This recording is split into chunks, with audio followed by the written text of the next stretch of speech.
3년 전인가요? 우리 전임 목사님 은퇴 전에 한번 뵀었던 걸로 제가 기억하는데 또 왔습니다. 이 교회가 말씀드린 것처럼 제 모교회니까 오면 어떤 형태로든 한번 인사는 꼭 드리는 편인데 이번에 또 새로운 담임 목사님 오셔서 정황이 없으시리라 생각해서 그냥 인사만 왔었는데 또 이 귀한 시간을 허락해 주셔서 감사를 드리고 다시 한번 이 자리까지 인도하신 하나님 앞에 감사하고 또 귀한 강단을 내어주신 우리 목사님께도 감사를 드립니다. 말하지 않아도 여기서 자랐으니 저를 아직 기억하시는 분들이 많이 있으리라고 생각을 하고요. 혹 저를 잘 모르시더라도 저는 이 교회에서 초등학교, 중학교, 고등학교 그리고 신학교 입학한 후에 1학년 실습을 했었고요. 그 후에 이제 군대 갔다 와서 교회를 떠나서 목회 현장으로 목회를 하고 있습니다. 목회 여정도 인생과 같아서 제 뜻대로 되지 않으니까요. 어찌하다 보니 지금 멀리 캐나다에서 목회를 하고 있고 이민 목회를 하고 있습니다. 이민 목회는 흔히 특수 목회라고 말합니다. 한국에서 삶의 뿌리를 옮겨가신 분들이 그곳에 정착하면서 섬기는 교회이기 때문에 환경이 참 만만치는 않지만 그러나 그 낯선 땅에서 살기 위해서 소망을 가지고 애쓰는 분들이기 때문에 또 믿음의 그런 생명력도 특별하고 강합니다.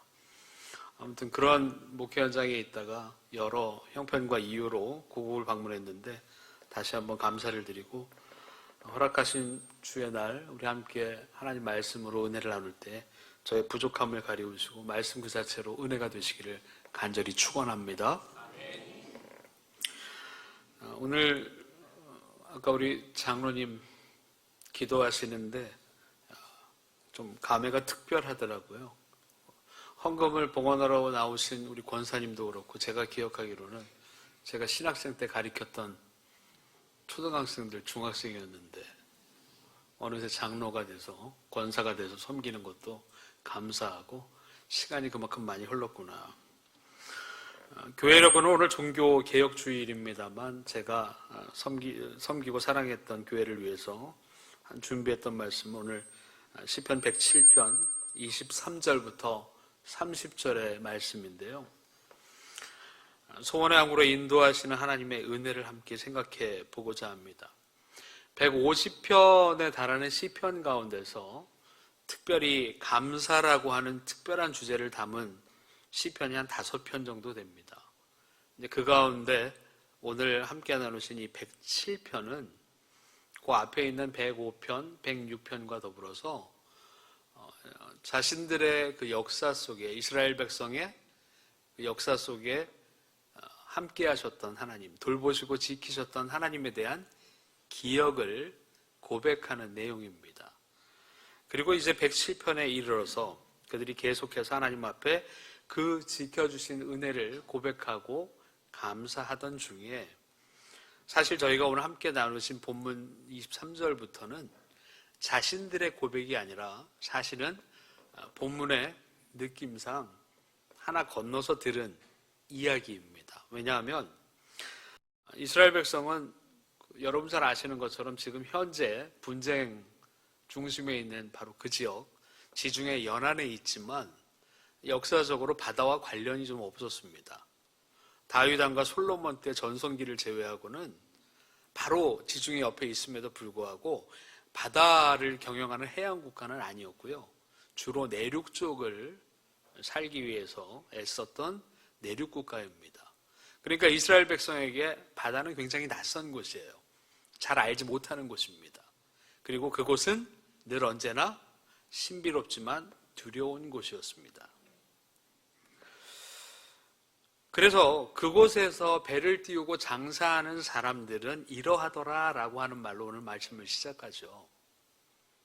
그 얘기는 무슨 얘기냐 하면 우리 역사 속에 우리를 지키셨던 하나님의 은혜, 우리가 힘들고 어려웠을 때 돌보셨던 하나님의 은혜를 고백하다가 우리뿐만 아니라 저 큰 바다에서 배를 띄우고 장사하는, 우리가 알지 못하는 사람들도 보니 그들도 바다에서 풍랑과 태풍을 만나고 고난과 어려움을 당하더라는 거예요. 결국 이 얘기는 뭘까요? 우리 인생은 어렵다는 겁니다. 조금 철학적인 표현으로 어떤 분이 인생을 고해의 바다와 같다 이렇게 표현하신 게 있거든요. 바다를 알 수 없지 않습니까? 늘 평온하고 잔잔했으면 좋겠지만 태풍과 풍랑이 일 때도 있고, 그래서 우리의 인생길은 누구도 알지 못하는 어려움과 시련과 도전의 풍랑과 태풍을 만날 때가 있다는 겁니다. 사는 일이 참 쉽지 않다는 이야기죠. 그런데 종종 많은 분들이 그런 태풍과 풍랑을 만나게 될 때 하나님 앞에 근심하고 좌절하고 때로는 하나님께 분노하기도 합니다. 왜 내게 이런 일이? 내가 하나님 앞에 얼마나 열심히 헌신하고 애썼는데, 심지어는 하나님께 그런 분노를 표출하기도 하죠. 왜 이런 태풍과 풍랑이 인생에 부는 걸까요? 할 수만 있다면 늘 잔잔했으면 좋겠는데. 마가복음 4장에 보면 예수님께서 해가 저물 때 제자들에게 갑자기 갈릴리 이쪽에서 저편으로 건너가자고 말씀을 하십니다. 늦은 밤 배를 띄우는 게 쉽지 않은 일이라는 걸 아마 뱃사람이 아니어도 상식적으로 아실 겁니다. 환한 대낮에 배를 띄우면 좀 안전하지만 깜깜한 밤에 잘 보이지 않는데, 어부 출신이 많은 예수님의 제자들도 굉장히 불편했지만 예수님께서 가자고 하시니 배를 띄웠습니다. 그리고 마치 예상한 듯 그 갈릴리 바다의 한 복판에서 풍랑을 만납니다. 재미있는 건 예수님이 가자고 하셨어요. 그런데 풍랑이 일었습니다. 아마도 우리 예수님쯤이면 그런 일 정도 아실 수도 있을 텐데 왜 굳이 어려운 길을 나서서 풍랑을 만나게 하셨을까? 이유는 간단합니다. 주님의 계획이 있었기 때문입니다. 주님이 그곳에서 하실 일이 있었고 가야 할 이유가 있었기 때문이죠. 우리 인생의 걸음도 그렇습니다.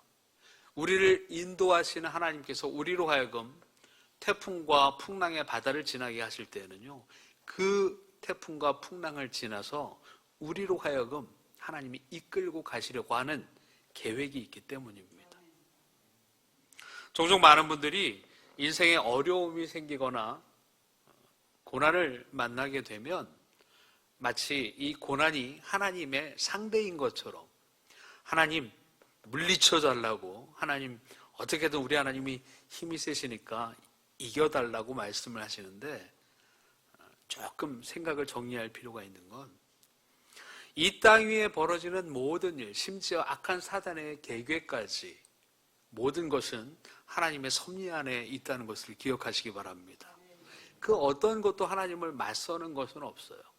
마치 많은 사람들이 세상을 선과 악, 이 두 가지가 공존하면서 맞서 싸우는 것처럼 생각하는데 아닙니다.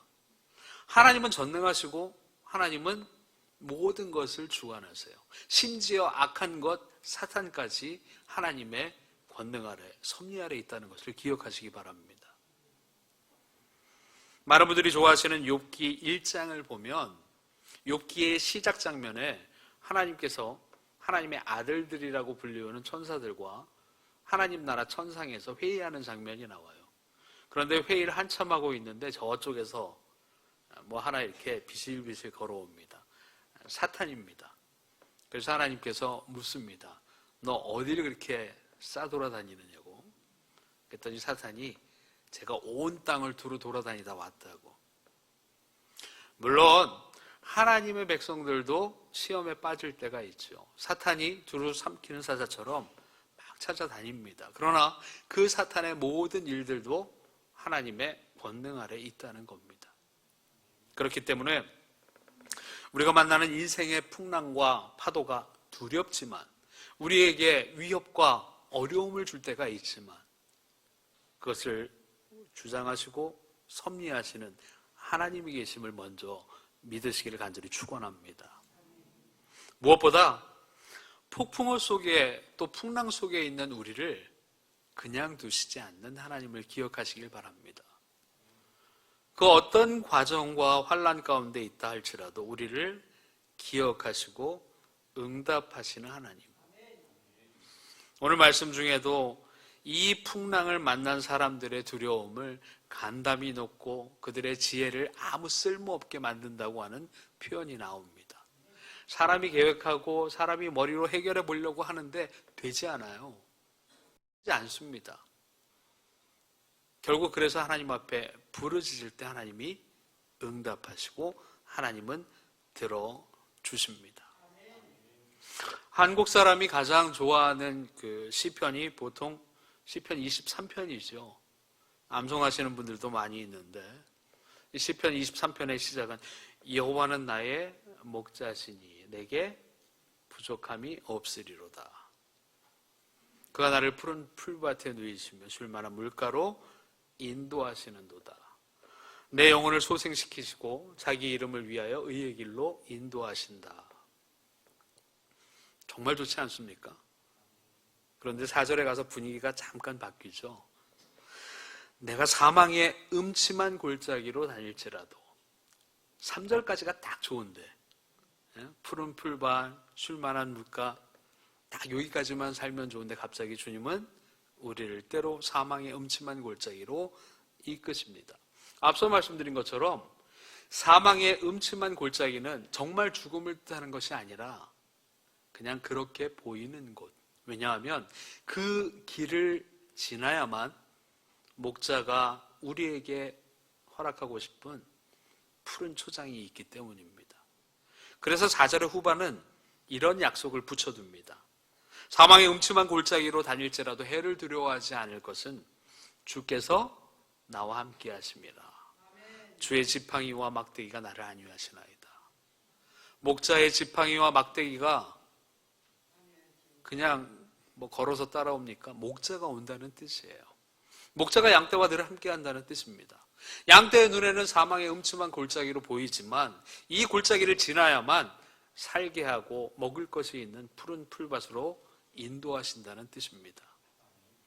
그런 의미에서 그 어떤 환난과 어려움 가운데서도 여러분을 목자와 같이 인도하시는 주님을 더욱 힘써 의지하시길 간절히 바랍니다.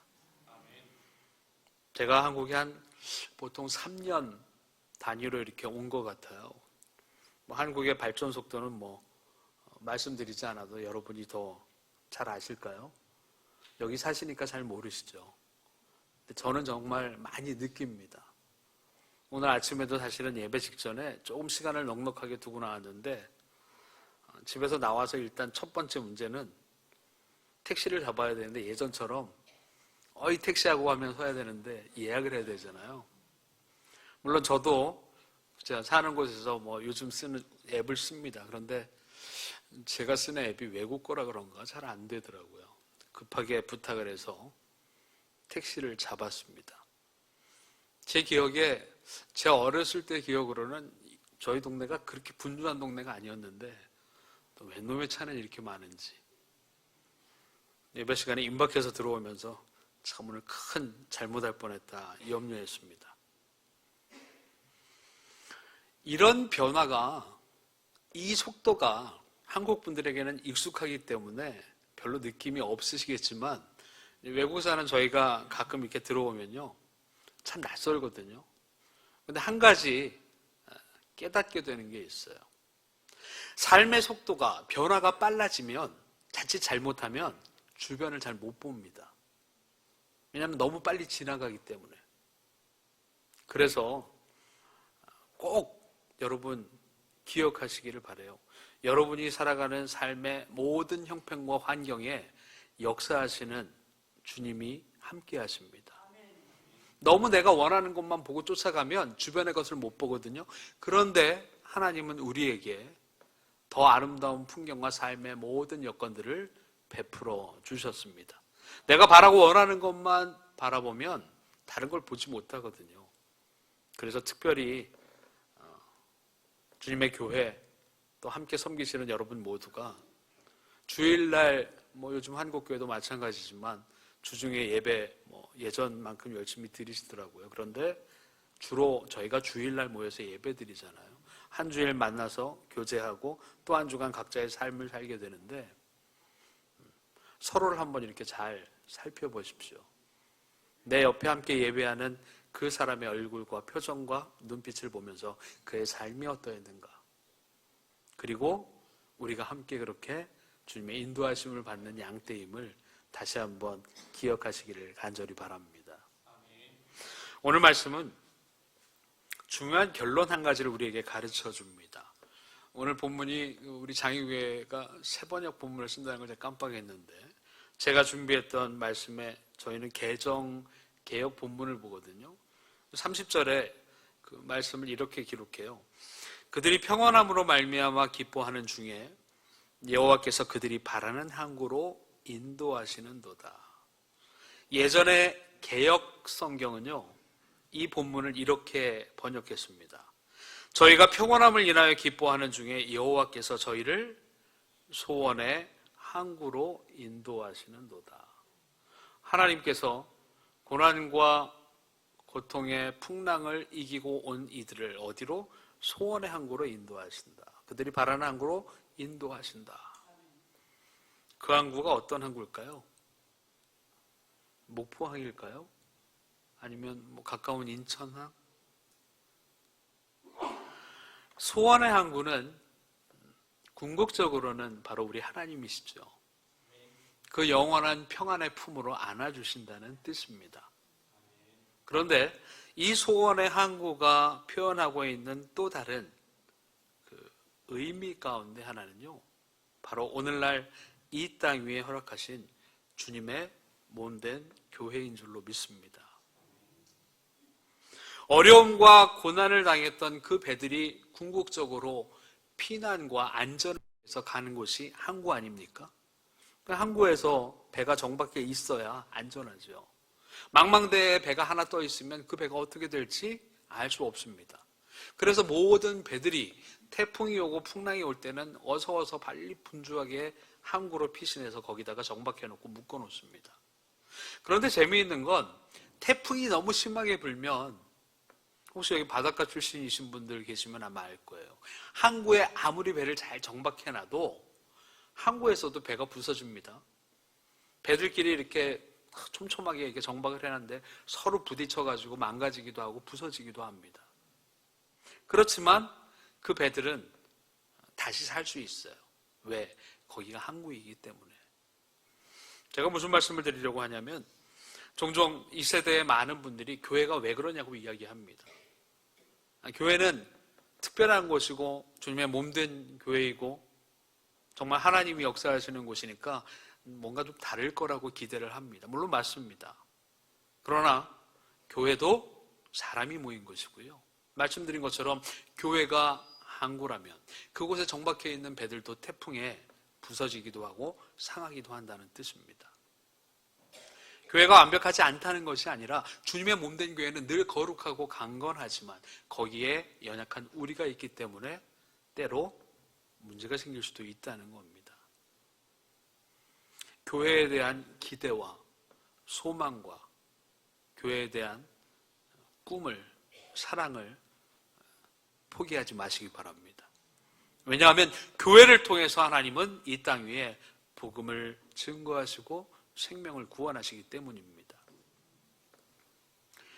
저희 이민교회에서 있었던 일이기도 하고요.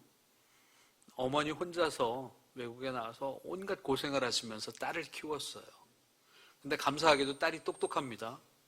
그래서 어머니 기대에 저버리지 않고 공부를 잘해가지고 변호사가 됐어요. 근데 변호사 시키느라고 공부만 너무 열심히 해서 그랬는지 딸이 어머니를 따라서 교회를 잘 나오지 않아요. 자기 바쁘다고, 공부해야 된다고, 나중엔 일해야 된다고. 교회를 잘 안 나옵니다. 어머니는 열심히 나와서 주일마다 봉사하고 기도하시는데. 근데 이 딸이 좀 철이 들었어요. 어느 날 보니까 이렇게 나를 위해서 고생한 엄마를 위해서 내가 뭔가 좀 해주고 싶은데 엄마가 늘 엄마 원하는 거 없어? 물어보면 엄마 소원이 뭘까요? 야, 나하고 교회 한 번만 가자. 그러니까 딸이 큰맘 먹고 엄마 소원 내가 풀어주지. 주일날 교회에 갔습니다.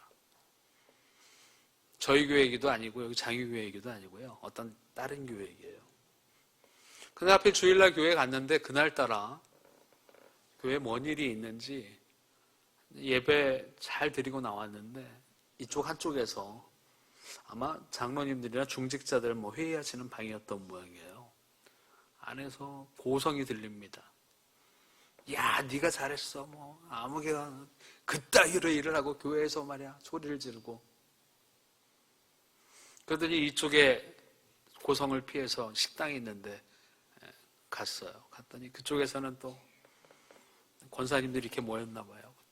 아유, 아무개 권사가 얼마나 잘난 척을 하는지 흉보고 또 무슨 이번에 주제도 넘게 무슨 명품백을 하나 샀다고 저렇게 자랑질을 한다고 막 속닥속닥 이야기합니다.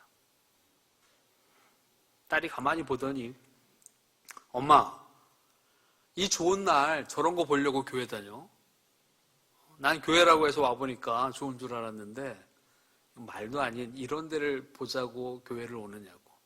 차라리 이럴 거면 주일마다 내가 엄마 모시고 저희 동네 나이아가라 가깝거든요. 나이아가라 폭포. 나이아가라 가고 어디 좋은 데 다닐 테니까 주일날 나하고 교회 오지 말고 딴 데 가자고. 딸의 그런 불만 섞인 이야기에 어머니가 딸의 손을 꼭 잡고요. 야, 너는 오늘 하루 교회 와서 되게 많은 걸 봤다. 나는 이 교회 30년 동안 다니면서 예수님만 봤는데 너는 오늘 하루 와가지고 애지간히 많은 걸 보는구나. 나는 매 주일 이 교회에 와서 예수님만 본다. 저와 여러분에게 교회가 바로 이런 소원의 항구가 될 줄로 믿습니다. 저도 비교해보면 그렇지 않아요? 제가 이 교회 출신인데 이 교회를 떠나서 제 삶의 인생의 바다를 여행하고 돌아오지 않았습니까? 물론 여기 머물 것은 아니지만 제가 기억할 때 제 교회가 장유교회이기 때문에 마음이 어렵고 힘들 때 저는 교회를 기억합니다. 제가 기억하는 교회, 물론 이 예배당은 아니었지만 그 오래 해준 예배당에서 주일이면 경건하게 예배를 준비하며 기도하시는 장로님들이 계셨습니다. 지금 계신 분도 있고 또 고인이서 떠난 분들도 계시죠. 또 어떤 문제가 있든 말씀드리면 기도해 줄게 하고 어깨를 두드리고 가시던 권사님도 기억을 합니다. 그리고 주일마다 함께 교회에서 애찬을 나눌 때 열심히 땀 흘리며 국수를 말았던 집사님들도 제가 기억을 합니다. 교회는 그런 곳이 되어야 합니다. 오늘날 이 땅 위에 젊은이들이 교회를 떠난다고 염려들 하세요. 물론 잠시 그들도 그들의 인생의 바다를 향해 떠난 겁니다. 그런데 그들에게 소망이 있는 건요, 그들이 기억하는 교회가 그들의 마음에 항구가 돼요. 언젠가는 그들이 인생의 풍랑과 바람을 겪고 하나님 앞으로 돌아올 것입니다. 그런데 그들에게 기억되는 교회가 어떤 교회일까요? 바로 제가 기억하는 교회. 주일날 예배를 앞두고 경건히 기도하는 장로님, 말없이 묵묵히 사랑하는 성도들의 기도에 제목을 안고 기도하는 권사님, 또 열심히 헌신하고 봉사하는 집사님, 그것을 기억하는 이들은 반드시 교회로 돌아옵니다. 그들의 인생의 풍랑과 폭우를 만나서 좌절하고 낙담하고 마음이 높고 그들의 지혜가 쓸모없다고 여겨질 때 그들을 인도하시는 하나님의 손길을 통해 소원의 항구로 돌아오게 될 줄로 믿습니다. 무엇보다 이 소원의 항구가 교회뿐만 아니라 바로 여러분 자신이 소원의 항구임을 기억하시기 바랍니다. 무슨 얘기냐 하면 여러분이 누군가에게 소원의 항구가 되어주실 수 있잖아요. 인생의 풍랑과 파도를 만난 누군가가 여러분에게 의지하고 풀 때 여러분이 그들을 품어주는 항구가 됩니다. 제가 아는 권사님 얘기인데, 집사님이 저희 동네에서도 집 사는 거 쉽지 않거든요. 좀 재미없는 얘기겠지만 서울만 땅값이 비싼 게 아니고요, 제가 사는 토론토도 땅값이 비쌉니다. 집값이 어마어마하게 비싸요. 집 사는 게 사실 큰일입니다. 근데 젊은 분들은 이제 어떻게든 노력을 해서 집을 살려고 하죠. 쉽지가 않습니다. 은행에 대출도 받아야 되고 복잡해요. 교회 와가지고 얼굴이 그냥 죽을 듯한 인상이 돼서 교회 와요. 나이 드신 권사님이 물어봐요. 야, 아무개 집사, 무슨 일 있어? 권사님, 집을 하나 좀 사보려고 하는데 그게 그렇게 뜻대로 안 돼요. 어떤 집? 저 시내에 있는 아파트 아니면 집 하나 이렇게 해보려고 하는데 대출이 어쩌고 막 기도해 주세요. 권사님이 등 두드리면서, 야, 내가 기도해 줄게. 기도하면 반드시 하나님 응답하실 거야. 근데 웃겨요. 왜냐하면 집사가 살려는 집은 못해도 한 10억 정도 되는 집이거든요. 권사님은 저기 외곽에 있는 노인 아파트, 한국으로 치면 월세로 사는 단칸방에 사시는 홀로 계신 권사님이거든요. 누가 더 잘 살아요? 누가 염려해줘야 되는 쪽이에요. 근데 권사님이 소원의 항구가 되어주시는 거예요. 누가 더 많고 더 힘있고 더 능력이 있느냐 때문에 누구를 품어주는 것이 아니라 누가 더 하나님의 마음, 주님의 마음으로 상대를 품어주는가. 여러분이 인생의 풍랑과 파도를 만나서 그 파도를 헤치고 겨우겨우 헐떡거리며 이 교회 또 주님 앞에 나온 이들을 넉넉하게 품어주실 수 있는 소원의 항구로 사시기를 간절히 바랍니다. 제가 그걸 기억하고 온 거예요. 아이고, 여러분 아마 저를 아시는 분은 알 겁니다. 제가 초등학교 시절부터 특별했잖아요. 그죠? 주일날 예배 때면 늘 예배 전에 와서 예배당에 앉아서 기도하면서 예배를 준비하고, 제가 설교 시간에 얼마나 말씀을 열심히 듣고 또 찬양도 열심히 했습니까? 아니죠. 네. 여기 우리 담임 목사님 저 학교 개인적으로 후배입니다만 어쩔 수 없죠. 제가 망나니처럼 예배당 뛰어다녔잖아요. 자질구레한 말썽도 많았고. 그런데 하나님이 인도하셔서 어찌어찌 하다 보니 기독교 대한감리회 목사가 됐고 이제 30년 목회를 했습니다. 감리사도 벌써 2번이나 했고요. 제가 또 아셔도 상관없는데 자랑은 아니고 제가 또 저희 연회에 서기이기도 합니다. 아무튼 많은 일을 한다는 뜻입니다. 능력은 없어요. 그런데 하나님 인도하심으로 그렇게 교회를 섬기고 주의 일을 감당하도록 붙잡아 주셨습니다.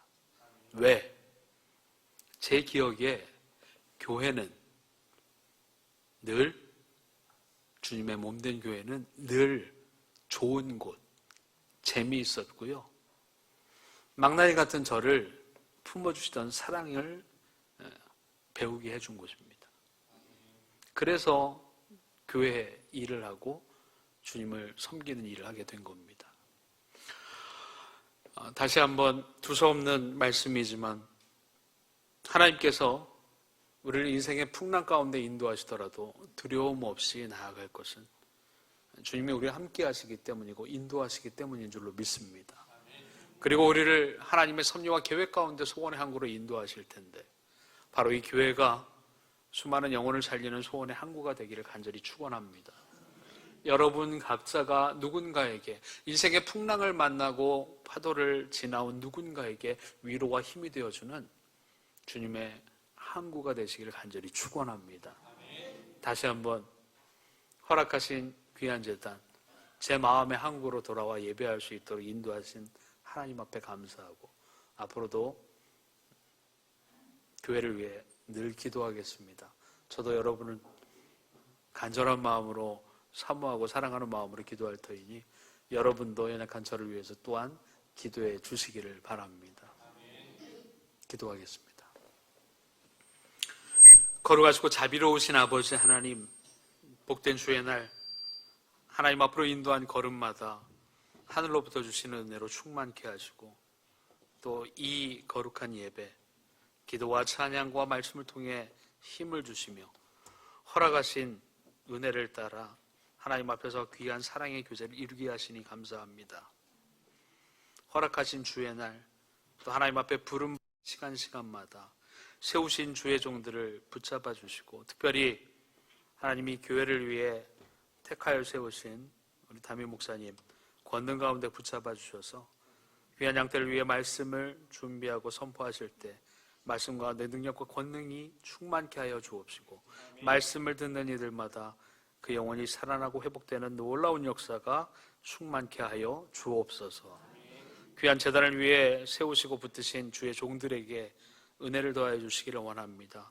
이 예배 함께한 모든 주의 백성들을 기억하시고, 돌아오는 또 한 주간뿐만 아니라 저들 평생의 삶 동안 영원한 목자 되시는 주님께서 함께하시며 또 인생의 선장이 되어주셔서 그 어떤 풍랑과 파도도 헤치고 주님의 은혜로 우리의 영원하신 항구 되신 하나님께 인도함을 받는 복된 삶이 되게 하여 주옵소서. 감사드리며 예수 그리스도의 이름으로 기도드리옵나이다.